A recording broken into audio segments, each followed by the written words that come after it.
Beck, congratulations. You are now Thank a you. mother. My belly's transferred into real life. Not only was I jet lagged, I was traumatized because on that flight back home, there was a legit cardiac arrest on the plane. And then we had this lovely, happy imposter syndrome talk to give. And I'm just thinking, oh my goodness. I want you to look back on your life and think about all the moments where you were like, I cannot do this. The moments that you said to yourself and you truly believed and you were sort of hurting, thinking, I cannot do this. I don't want to do this. We just want you to stop and take stock and realize every time you did it. I was pregnant. I was not sleeping. And it turns out that I actually had pneumonia. I want you to piece together the moments before saying I can't do it and then the moments after you doing it. And it's been my privilege to show up in these situations with Christine and just get to watch from the outside.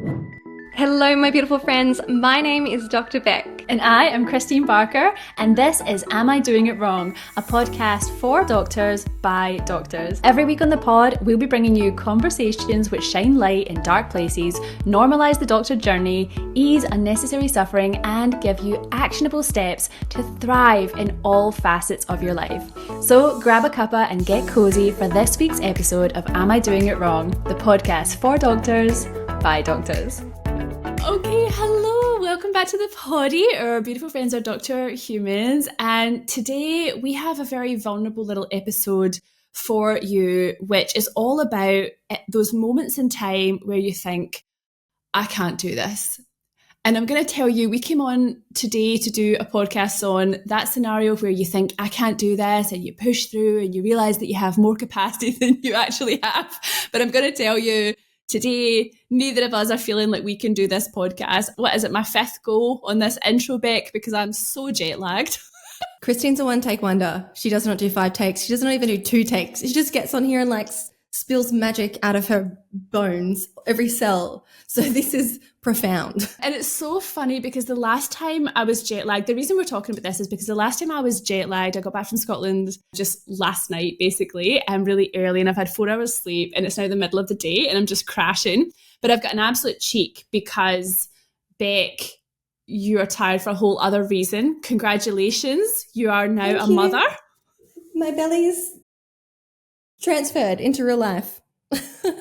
It's amazing. She's for those of you who are having an audio experience, Beck was showing us her very flat, delightful tummy. She looks like, I don't know, someone on Baywatch to me right now. She's got the blonde hair, flat tummy situation. She looks beautiful. She really does. So I'm talking about jet lag to someone who has a newborn, and I'm very aware that that must be really annoying. But today I am jet lagged, and we'll get to you in a wee minute, Beck. But the last time I was this jet lagged was last year, and that's what sort of prompted this, because we thought, how did we do that? So Beck and I actually had a speaking engagement. So we were invited to do a talk. The podcast was invited to do a talk on imposter syndrome last December. And I got back from Scotland the night before, and I was like, no worries, future meals, totally sort that out. And then by the time I got there, I was like, oh my goodness, I was writing the talk on the plane. And then I got there, but a whole other thing happened. Not only was I jet lagged, I was traumatized because on that flight back home, I will never forget, there was a legit cardiac arrest on the plane. And I'm going to tell you, it was really hard going. And unfortunately, it was not a good outcome. And so I was just traumatized and sleep deprived. And then we had this lovely, happy, like imposter syndrome talk to give. And I'm just thinking, oh my goodness. And I remember meeting up with you, Beck, at like lunchtime and just actually saying to you, I don't know how this is going to happen. And to be fair, Beck did the majority of that talk. And No, stop. No, cross out, team. This is just Christine's humble mind. You did so much, and she had the room in stitches, guys. It was actually insane when I stepped back and I was watching her speak and thinking about the context of what she's just gone through, and she's like there in heels, just killing it. Okay, guys, update. Not only do we have to do like 10 takes of this, but now this like software our recording software has kicked us out 3 times. It's at least twice. My brain's like starting to catastrophize now. It's kicked us out twice, stopped the recording, and we are just starting again. So for you guys, you can have this beautiful, smooth, viewing, listening experience. But just know that in our souls, everything is screaming to us, you can't do this today. Maybe the software can hear me and it's like, nah, it's rubbish. But in all seriousness, this is kind of the point. It's like when life pushes you to that point of, I cannot do this.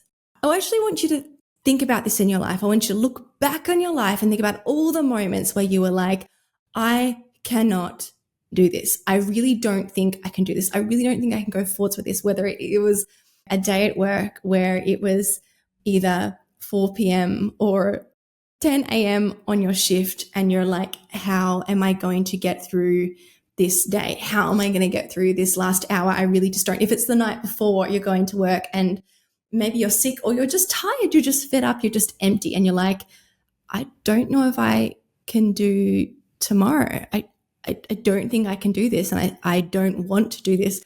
You know, this actually makes me think about in our antenatal classes, they were teaching us again about the different stages of labor and the transition phase. I had to be reminded it's classically this phase. I cannot do this. And yet, as you know, as we know with birth, they do it. Nobody gets to turn around and go back. And I guess this is really what we wanted to bring to you today. The fact that you're usually wrong at that point. And if you look back in your life, you will probably find time and time again that the moments that you said to yourself and you truly believed and you were sort of hurting, thinking, I cannot do this, I don't want to do this. We just want you to stop and take stock and realize every time you did it, and every time you did it probably more miraculously, more impressively than you thought you could have as well. And just because we live in this moment to moment mind space, it's easy to think that you were just sort of weak in that moment and to believe that thought that you couldn't do it and that you were really struggling and not coping. But we want you to put that whole picture together now and realize, actually, it was a very hard thing, yes. And the concept, the thought forwards about you doing the thing was probably incredibly intimidating, terrifying, just unfathomable. But that moment that you thought you couldn't do it, you were wrong. I want you to piece together those two things together, the moments before saying I can't do it and then the moments after you doing it. And it's been my privilege to show up in these situations with Christine and just get to watch from the outside the times where by all odds, by the whole circumstance and situation, she probably shouldn't have been able to do it. And then she went out and she did it so well. And Christine witnessed a very humble moment in my life. Well, I suppose 4 weeks ago, 3 weeks and 6 days ago, when I was sitting on the couch late in the evening, literally crying to her and saying, I can't do this. I don't want to do this. Maybe you should tell. Oh my goodness. So Beck had the ultimate I can't do this. Look, this has to be the best I can't do this story ever because it was about giving birth itself. So, and I don't know, I'm not a mum, but I can imagine if you've ever given birth, you might have had an I can't do this moment right before as well. But Beck, you had a terrible time just before you gave birth. You were so sick. So I had the flu from about, I think it was around 37 weeks pregnant. And by the second week of the flu, if anybody had the flu in 2025, like, ouch, right? Bedbound, right? I was so wiped out, I think, with the pregnancy as well, that I spent the second week of the flu, which was week 38, 6 days of that week sleeping through the day. And I think probably up for most of the night because my throat was so sore, or I would wake myself up coughing or feeling like I couldn't breathe or needing to pee because I was pregnant. I was not sleeping, and then I was sleeping through the day. It was awful. It was the sickest I've ever been. And it turns out that I actually had pneumonia. I gave birth almost coughing her out in the pushing phase. They were like, no, stop, don't push now. And I was like, it's just a reflex. I can't not cough, guys. It's the worst part of my labor. It wasn't the pain of the contractions. It was the moments between the contractions where I was like, I just want to put my body down and go to sleep. Is there somewhere I can put my head down? But I was like, not in position to do so. Oh my goodness. And so the night before I was in the depths of the flu, I felt the labor coming on. I was aware that it was a bit of a different feeling, and I was messaging Christine, and I was just sitting there with my eyes kind of wide, looking out into the universe for any kind of like glimpse of hope, thinking, please don't make me labor in this physical state. Please let me rest. Please let me recover to do this big thing. And look, the message I got back was, you don't need a rest. You've got more capacity than you think. We're going to do this. Let's do this. Let's go. And I tell you what, guys, Christine has a choice whether she shows up to this podcast today in her jet lag state. Christine had a choice last year whether she showed up to that live, semi-spontaneous talk event in the state that she was and with the events that unfolded on the plane. And I didn't have a choice as to whether I would have gone through with what I did or not. But I almost want to say it was a good thing for me, because every time Christine shows up and does the thing, she also shows herself that she was wrong when she truly thought she couldn't do it or it wasn't possible. I would have tapped out at that point. And look, it would have been fair enough, right? Let's just be clear. It would have been fair enough if I was like, no, I'd like to reschedule my labor, my natural delivery until a week later. Yes. But the point is, and the kind of message we want to send to you guys today is, as much as it feels like something that's happening to you and you don't want and that is too hard, the gift at the other side is when you do the thing, you get to see you had so much more capacity than you really thought. Like your estimations of yourself and your self-concept, they weren't reflecting your greatest capacity. I love seeing this concept play out, and I've loved seeing it play out with you, Christine. Like after making the choice to do it, what are your reflections on your capacity versus your initial thoughts about the capacity that you had? Oh, well, I'm obviously just so impressed by you as well, though. Like, can we just, like, you got to understand, like, she was doing that I can't do this conversation. You had, like, the sixth sense that you may be going into labor. And I was getting this voice message being like, I can't do this. I need to recover. I can't do this. I feel so unwell. I can't do this. I think I might be going into labor. And she's like, I really don't want to right now. And then at 4 a.m, you went into labor, is that right? Like, so just, it was really soon after this little I can't do this meltdown. And then the next thing, you got to the other side of that and you were like, oh my goodness, I did do it. And I have a baby and she is amazing. And you were like blissfully oxytocined out. And it was, it was so nice to listen to this little contrast. So I think go back to my jet lagged mess experience. To be honest, I was surprised that I was able to do public speaking jet lagged and pull it off like that. But I think that your story is like the ultimate story, so we should sort of focus on that.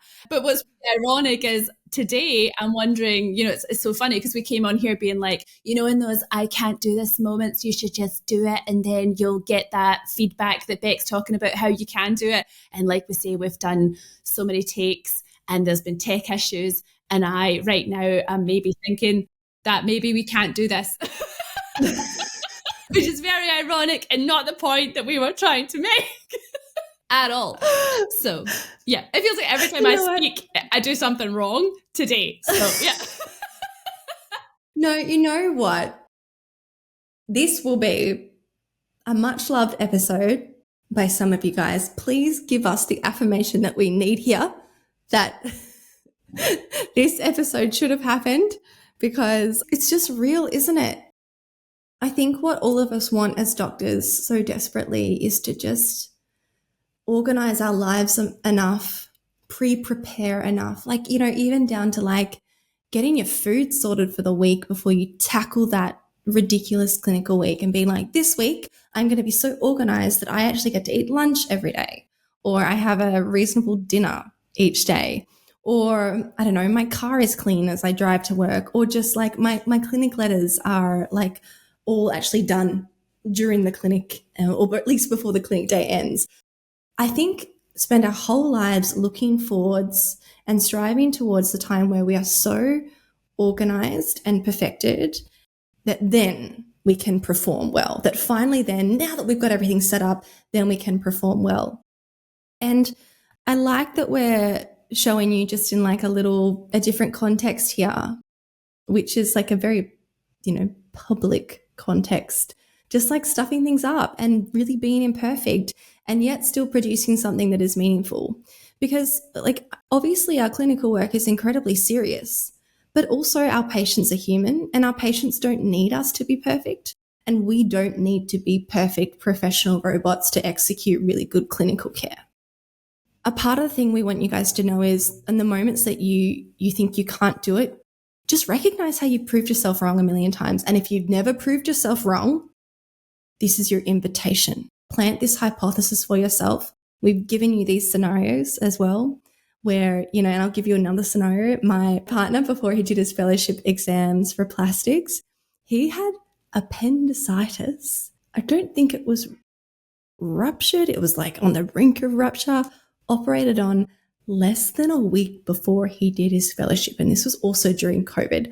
Incredibly imperfect situation for an exam that everybody already said was the hardest exam that you'll ever do. All the people who have fellowed before and like even like the professors of plastics still talk about how they're so scarred by this fellowship exam. Nobody would have ever thought that you could do it with a disadvantage. My partner is incredibly intelligent. But again, if he could have opted out, or if there was a reasonable way to, give himself some more space and time, the reasonable thing to do would have probably been to choose that option. But he didn't take the option. There probably wasn't a good option anyway to do that. They're pretty ruthless.